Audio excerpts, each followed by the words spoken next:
Hello po sa inyong lahat mga ka-crypto. Ako po si Pinoy Crypto Trader at sa video na ito ay atin pong pag-uusapan ang tungkol dito kay Bitcoin kung saan ay nagkaroon na po ng rebound itong si Bitcoin. At kasabay nito ay meron daw pong isang whale or mga whale ang bumili ng malaking amount ng Bitcoin. Ayan, bumili po sila ng higit 47,000 na Bitcoin.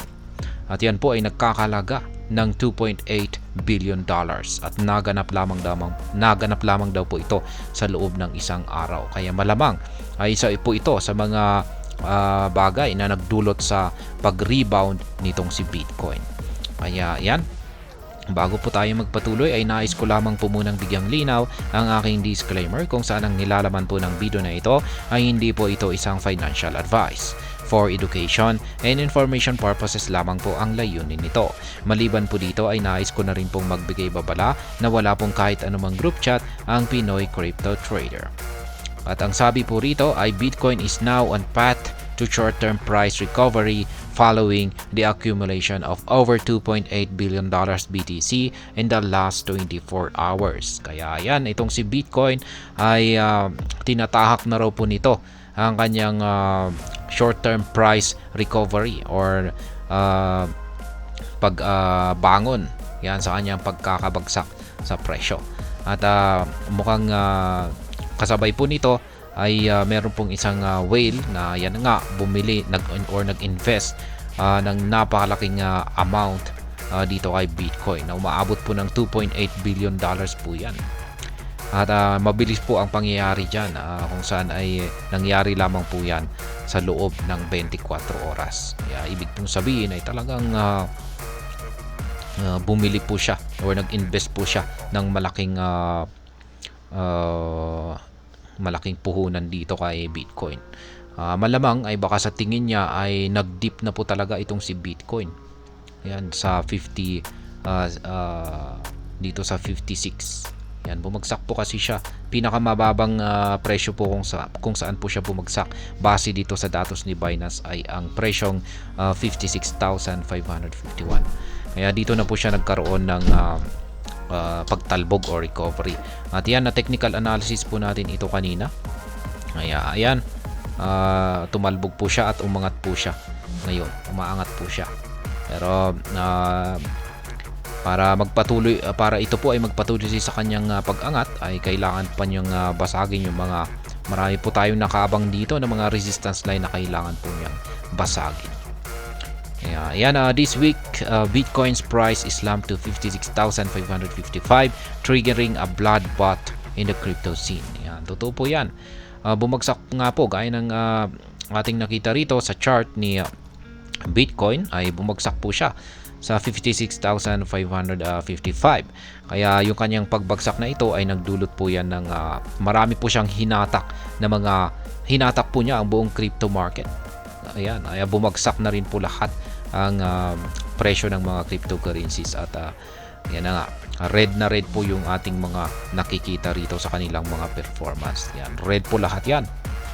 Iilan lamang, meron lamang pong iilan na nagkulay green.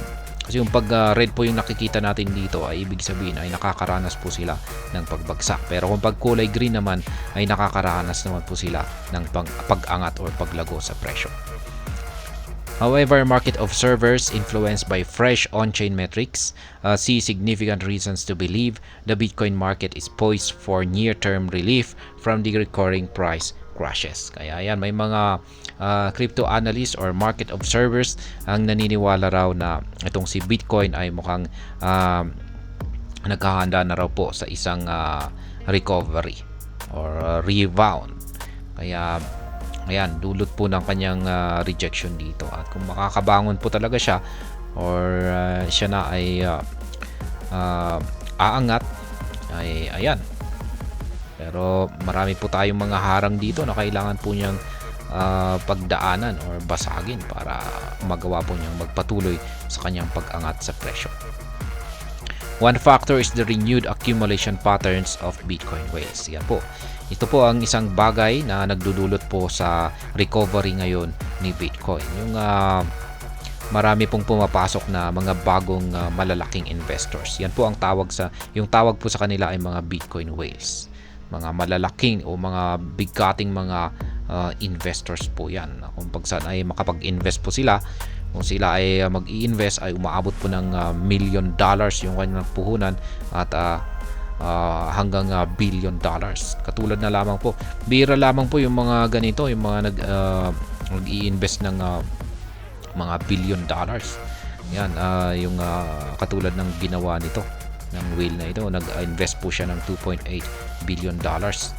Ibig pong sabihin ay talagang malaki po talaga ang Bitcoin whale na ito. Samantalang yung ibang mga whale ay nasa mga $1 million po yung kanilang ipinapasok. Kakaiba talaga ito. At yan, King Yang-ju, the founder of the analytic platform CryptoQuant, called attention to this development in an update today on X. Kaya yan po, ang founder ng CryptoQuant na si King Yang-ju ang nakapansin po sa malaking transaction na ito or activity ng Bitcoin whale na ito na bumili ng 2.8 billion or nag-invest ng $2.8 billion dito kay Bitcoin sa loob lamang ng isang araw. Yang-ju disclosed that Bitcoin whale wallets with at least one transaction in the last 24 hours have amassed 47,500 BTC tokens over the past day. Ayan po yung binili niya. Yung kanyang $2.8 billion na kanyang ininvest dito kay Bitcoin ay siya po ay nakabili ng 47,500 na Bitcoin.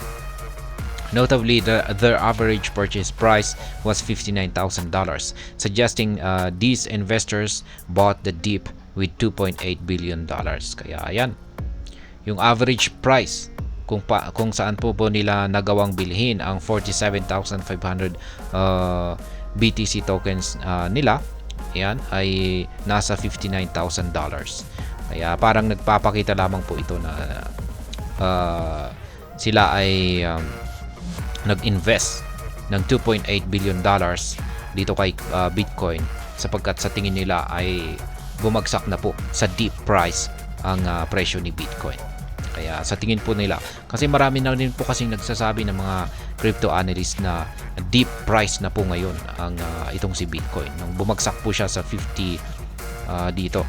Yan, nung bumagsak po siya rito sa mga 58, 59, at saka 56. Ayan, maraming nagsisilabasan ng mga crypto analyst na deep price na daw po yan.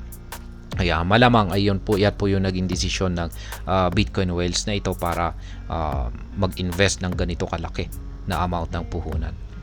Yan, emphasizing the significance of the whales acquisition, Yang-ju proclaimed that the market is entering a new era. Kaya yan, dahil po sa naging aksyon ng napakalaking whale na ito dito kay Bitcoin ay mukhang magkakaroon na po ng isang pagbabago ang crypto market ngayon. Malamang ay baka susunod na rin yung ibang mga whales dito kung saan ay papasok na rin po sila at magsisidatingan po sila at malamang ay magkakaroon po ng accumulation, matinding accumulation ang mga whales na ito dito kay Bitcoin.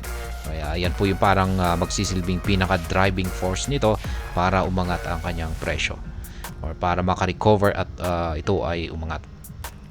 As a result of the new acquisition, the cumulative BTC balance of these active whales hit 498.1k tokens, up from 450k BTC the previous day. Kaya ayan, nadagdagan po yung kanilang Bitcoin holdings dito. Ang laki pala nitong nakalipas na araw bago po sila nag-invest ng $2.8 billion ay nasa 450,000 na amount ng Bitcoin yung kanilang holdings. At ngayon, nung nag-invest po sila ng $2.8 billion ay nadagdagan ito at lumago po ito ng 498.1k na Bitcoin.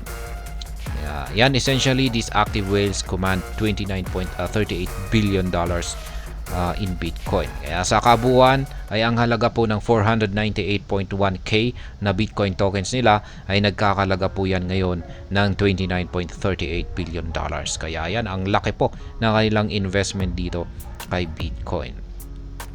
Kaya yan, ang tindi po niyan. Sinyalis nga ba ito na nag-uumpisa nang mag-accumulate ang mga malalaking mga investors? Kaya ayan. At hanggang dito na lamang po tayo sa video na ito. Sana po ay inyong nagustuhan ang aking paliwanag sa video na ito. Kung inyo po itong nagustuhan ay pag-click lamang po ang like button nito. Para naman po sa mga bago lamang dito, kayo po ay aking inaanyayahan para mag-subscribe. Pag-click na rin po ang bell icon nito dahil ito po ang siya magsisilbing notification nito sa mga bago kong videos na akin pong ina-upload sa aking YouTube channel na ito. Marami pong salamat sa panonood. Ingat po tayo lagi at God bless po sa ating lahat.